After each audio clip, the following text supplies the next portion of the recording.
Welcome back to the journey for truth. The terrifying secret of the copper wedding ring. The final moments in prison. Billionaire Phat, sobbing, uttered a shocking confession. The poisoned lumber. It wasn't for the money.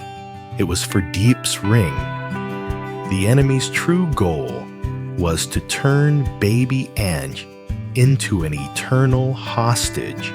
Phat secretly handed James the detailed crime map exposing the poison production plant of the devilish kingpin Vien. But is this an act of atonement or one last deadly no-way-out trap? The mother's counterattack. Madame Lamb, the silently enduring mother, makes a sudden appearance in the eye of the storm, creating a diversion and turning the fake copper ring into an extreme bait right in the city. Who will survive? James and Diep must face a double hunt. They have to decode the map while protecting their son from Phat Man Manj, who is speeding towards Soi Mat Clear Stream. Will their great love be strong enough to transform bitter regret into the power to destroy the billionaire curse? All will be revealed. Don't miss the moment James delivers the fatal blow to the transnational crime organization with his father's very own truth. Hit that like button and subscribe now. We need your support to spread the story of truth and courage. Follow the next chapter, the journey of rebirth and the eternal vow. After the tearful reunion and the forgiveness was given, Soi Mat is no longer just a hiding place. It is transformed into a sturdy fortress of happiness, built from truth, courage, and an immense love. The following days were a period of unprecedented peace. James spent his time finishing the woodworking shop, not to make commercial products, but to restore the house and its furniture, scrubbing away the final traces of the poisoned lumber and the sinful past. The fresh scent of pine wood and the smell of wet grass after the rain became the fragrance of rebirth. Diep now, completely free from stress and danger, radiated joy. She spent her days with little An, teaching him the first lessons about nature and love. She and James often sat by the stream, where Phat and Madame Lamb had been telling each other the stories they had missed, filling the gaps that the lies had created. They won the billion-dollar war, but not by taking the money. The decision to transfer the Swiss account to the Economic Crime Victim Support Fund brought them a much greater fortune, absolute serenity. And we don't need money to buy happiness, Diep, James said one afternoon as they watched the brilliant sunset behind the hills. Our happiness is this Soi Mat, this home, our son's laughter, and the copper ring on your finger. Diep smiled, lifting her hand to the ring. It was no longer a secret code, but the symbol of their original vow, a love that overcomes all hardship. However, one thing was still missing. James and Diep had lived together, survived the storm, and had a wonderful child. But they had never had a formal wedding. Their vow had been proven through action, but James wanted to turn it into a sacred and unforgettable moment. One evening, after baby An was fast asleep, James took Diep's hand. We fought, and we won, he said, his eyes sparkling like the hearth fire. We received your parents' forgiveness, and we gave them ours.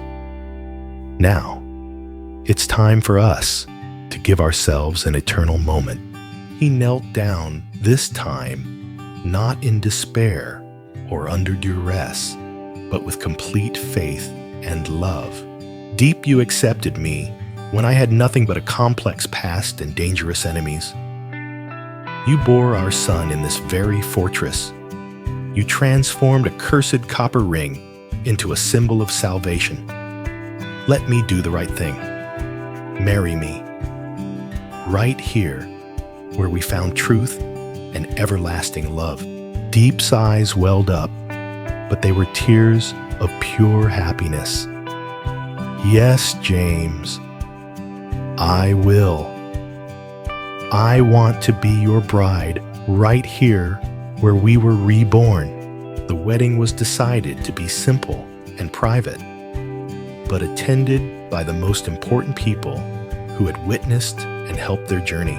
The ceremony would take place on the grassy bank of Soy Mat Clear Stream, beneath the shade of a large ancient tree. James, utilizing his architect's experience, made everything himself. He used Soy Mat pine wood to build a simple floral arch decorated with white and purple wildflowers. The guests would sit on long benches he had crafted himself. Diep's copper wedding ring remained the main ring. James had secretly engraved a small inscription inside Eternal Truth. He also presented Diep with a new ring, a simple platinum band lacking material value but holding profound love. The guests included only Lieutenant Phat, who had become a trustworthy friend, Madame Lam, who was invited back as a mother, and a few of Diep's close friends from her hometown. Madame Lam did not arrive with jewelry or luxury cars. She came wearing a simple traditional ao dai, holding a small gift, a silk scarf she had personally embroidered for Diep. On this day, she accepted the role of a kind mother, quietly helping organize and look after baby On. This act spoke of the mother's final redemption, accepting her son's life and choices. Phat was not in uniform. He wore a suit and smiled brightly. He acted as the officiant, the representative of the law and the truth that had prevailed. James received a short call before the wedding. It was Phat's lawyer. Phat had sent a handwritten card. I cannot be there, but I have seen the light from the life you have chosen. I wish you and Diep eternity. Your copper ring has fulfilled its mission. Let the love begin. The ceremony began at sunset, the brilliant golden light bathing Soy Mat. Diep walked out, not in a lavish gown, but a simple white dress, her hair loose with a crown of wildflowers. She carried baby On in her arms.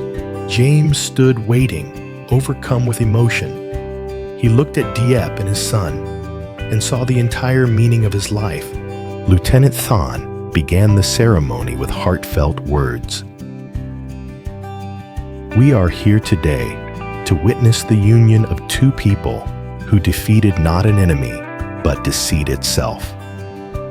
They used love and truth as their weapons and built their fortress on the foundation of forgiveness. When it came time for the vows, James held Diep's hands, his voice deep and resolute. Diep, I do not promise you a life of luxury. I promise you a life of truth. I promise to always stand by the truth, no matter how bitter it may be. I promise to protect our family, not with wealth, but with this courage and this love. You are the light that led me out of the darkness. Thank you for turning a weak man like me into the strong man of this family. I love you until my last breath. Diep replied, tears streaming down her cheeks. James, I don't need you to be a billionaire. I only need you to be the man standing here beside me with your truth. You taught me that happiness is not about having no problems, but about having each other to face every problem. I vow to forever be your firm, support the clear stream that soothes every storm inside you. I love you. and I love the life we have chosen." As James slipped the copper ring and the platinum ring onto Diep's finger, the sunset light shone directly onto the eternal truth engraving inside the copper ring. The sound of the stream rippled like a blessing from nature. Baby On's happy laughter was the final confirmation. The billionaire curse was completely broken. James and Diep had not only saved their family, they had created a new model of success. Success found not in the balance of a bank account, but in the depth of love and the purity of conscience. They continued to live at Soi Mat. James returned to his work as an architect, not for extravagant projects, but for simple, community-focused constructions centered on sustainability and harmony with nature. Diep opened a small craft workshop using leftover wood to make toys and souvenirs.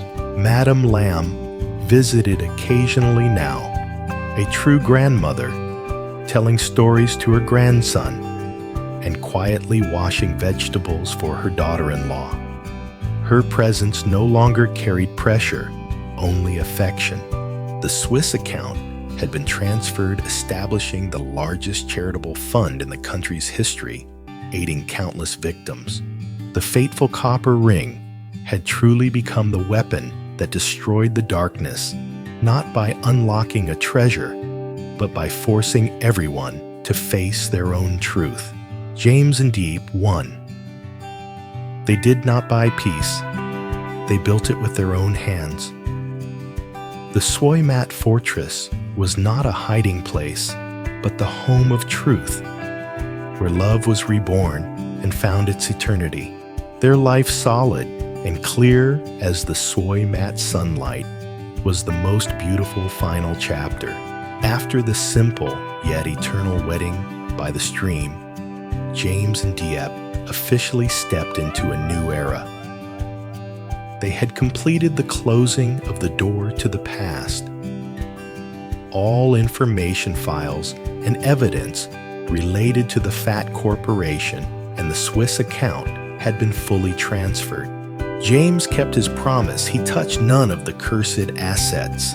The wooden house at Soi Mat now was not just a residence, but a laboratory for an ideal life. James, the talented architect, decided to dedicate all his skills to a single project, designing a sustainable and self-sufficient life. "I used to design skyscrapers and five-star resorts," James told Diep, as they stood looking at the empty plot behind the house. "Now, I'm going to design the most beautiful place in the world, our home." Diep smiled, "And I'll be the landscape architect and agricultural engineer for this project." Their goal was clear: to live simply, authentically, and healthily, to raise baby On in the best possible environment. James named their small economic model the Green Fortress. James started by building a small chicken coop in a sustainable architectural style. He used the good quality leftover wood pieces salvaged from the workshop. The coop was designed to optimize sunlight and natural ventilation, ensuring a clean living environment for the flock. He installed an automatic feeding and watering system, utilizing the stream water, which minimized the effort required for care.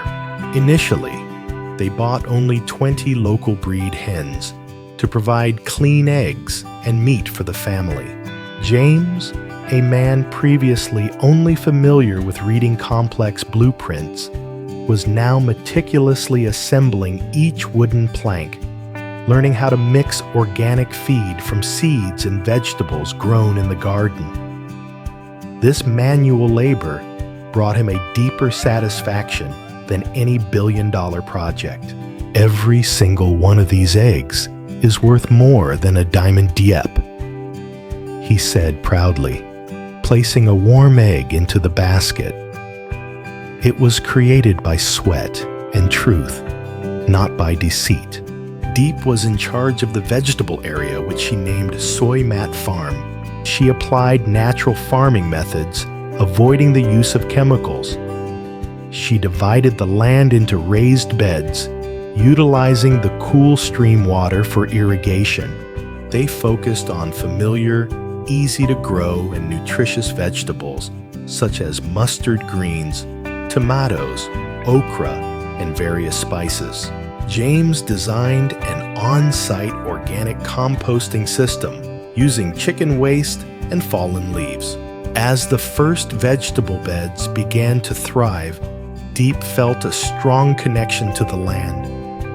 She felt as if these sprouts were also seeds of hope being sown into her and James's lives. Before, I only saw money in the land. Now I see life. James said, his hands covered in dirt, as he helped Diep weed. Rural life was not always idyllic. The first challenges quickly emerged. A sudden infestation of caterpillars attacked Diep's cabbage patch. She panicked. James's hens initially laid eggs inconsistently, and he had to stay up late researching nutrition and light regimes. A heavy rain caused a small landslide on the stream bank, nearly washing away the composting area.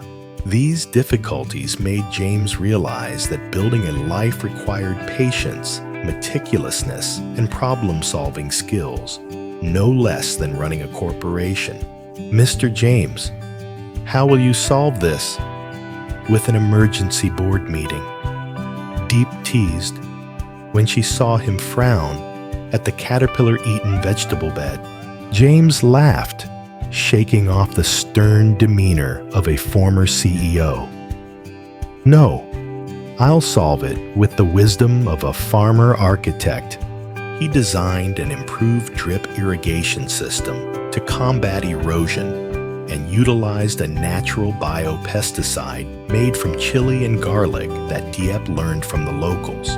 The Green Fortress model was not just about farming and breeding. It was about James's reconnection with the world around him. James began waking up earlier, listening to the chickens crow and the stream flow. He felt physically healthier and mentally clearer. The stress of the past had completely dissolved. Working the land together created a wonderful bond between the couple. They no longer discussed conspiracies or billions of dollars, but when to harvest the tomatoes and how to build a small chicken coop for Baby On. Baby On grew up in the fresh air, surrounded by the sounds of chickens and the scent of rich soil. As he began to crawl and toddle, the safest area for him to play was the green grass next to the vegetable garden. One afternoon, James carried Baby On to visit the garden. The baby curiously touched a ripe red tomato. "Look, son," James whispered. "This is the first tomato of the Green Fortress. It was grown with love and truth. We don't need a castle to live. We only need a home and the things we create with our own hands." Good news spread. Some locals began coming to Soy Mat to learn from James's model.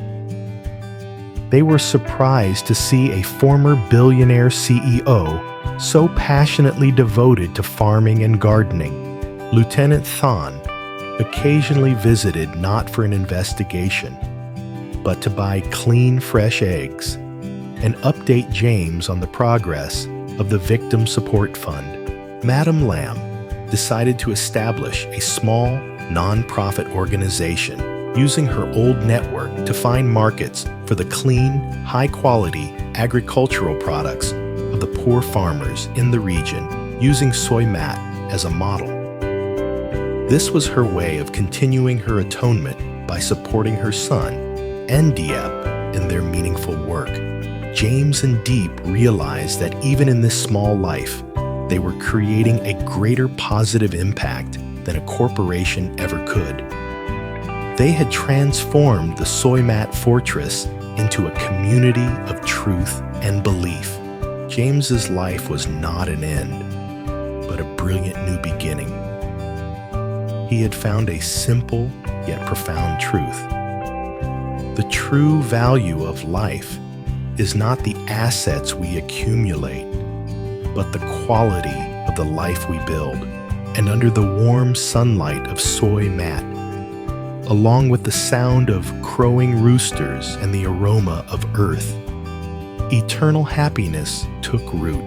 Life at soy mat flowed with a gentle rhythm completely different from the hustle and stress of the city. Each day was marked by manual labor, yet it brought profound relaxation and meaning. The first sunlight of the day was no longer a signal for stressful meetings, but the echoing crow of the chickens. James and Diep woke up, prepared breakfast together, and then began their first task, collecting eggs. James, do you remember those lavish breakfasts with caviar and champagne? Diep asked once, carefully picking up the brown eggs. James smiled, wiping a smudge of dirt from her cheek. I remember, but I prefer the smell of dry grass and the sound of this crowing. Caviar is just money. This egg is the reward of labor. The morning was dedicated to the vegetable garden. Diep meticulously cared for each bed, conversing with the plants as if they were old friends. James, using his physical strength, took charge of tilling the soil, composting, and the irrigation system. Baby An, now 1.5 years old, usually sat playing in his carefully checked oak crib placed under the shade of a tree, his clear, resonant laughter blending with the sound of the flowing stream. After a simple lunch of homegrown vegetables and eggs, James and Diep dedicated the afternoon to relaxation and exploration. They had created a new ritual, the afternoon stroll journey. They often walked along the small stream that led to a large open meadow where they planned to plant more fruit trees in the future. This field had now become Baby An's natural playground. James carried Baby An on his shoulders, with Diep walking beside him. They carried no phones or electronic devices. They only brought a conical hat, Nanla, a bottle of spring water, and absolute serenity. James, don't you miss the profit formulas or the contracts anymore? Diep asked, observing her husband's relaxed face. James shook his head. I'm calculating a different formula, Diep. The formula for happiness. It includes sunlight S water, N love, T and truth K. I call it H truck S Chinon times N plus T man ta. Happiness equals sunlight times water plus love to the power of truth. It is the most complex and valuable formula I have ever discovered. Baby An, with his wobbly steps, loved chasing the butterflies fluttering across the field. James and Diep often lay on the grass, watching their son explore the world. James, who once wore expensive suits, now lay on the ground, teaching his son to recognize different types of plants and insects. He pointed out which were weeds and which were useful vegetables. He taught the baby how to listen to the stream and smell the earth. These were practical lessons that no prestigious university could teach. Diep taught her son nursery rhymes and told him folk stories. She told James that she felt she had become a more complete mother because she no longer had to worry about hiding the truth or protecting her child from invisible dangers.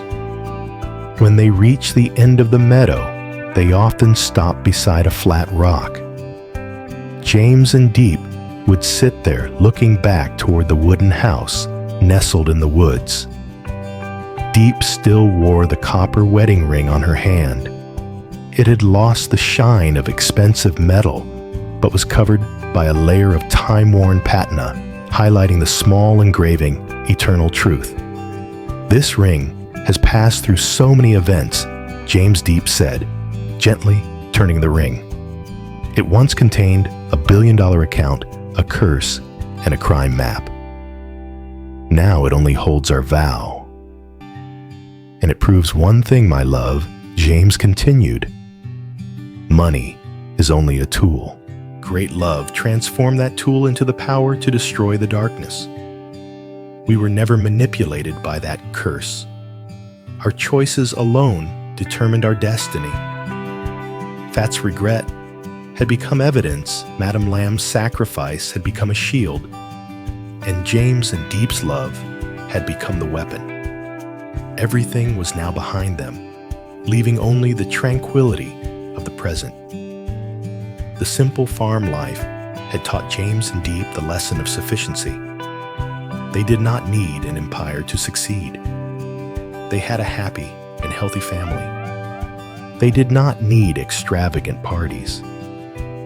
They had dinners under the moonlight with ingredients they had cultivated themselves, the flavor of authenticity.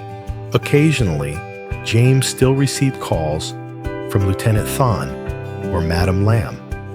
Thon reported on the progress of the Victim Support Fund.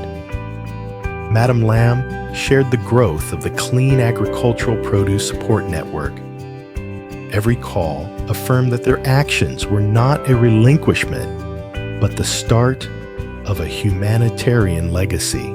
James had used his architectural skills to design a solid future, expanding the vegetable garden and chicken farm to begin supplying a small, clean food store in the city with indirect help from Madame Lamb, building a small wooden library for the local children where James could share his knowledge, teaching baby on the value of labor and truth from his earliest years. As the last sunlight of the day faded behind the hills, James Diep and Baby On walked back to the wooden house together. The scent of wood smoke, the warm smell of milk from Baby On, and the aroma of pine wood had become the fragrance of serenity. In each other's arms beneath their cozy roof, James and Diep did not just find peace. They found absolute freedom, built on the very land that had once almost taken everything from them. Their life steadfast as the Soi Mat Fortress is a testament to the unshakable power of truth and love.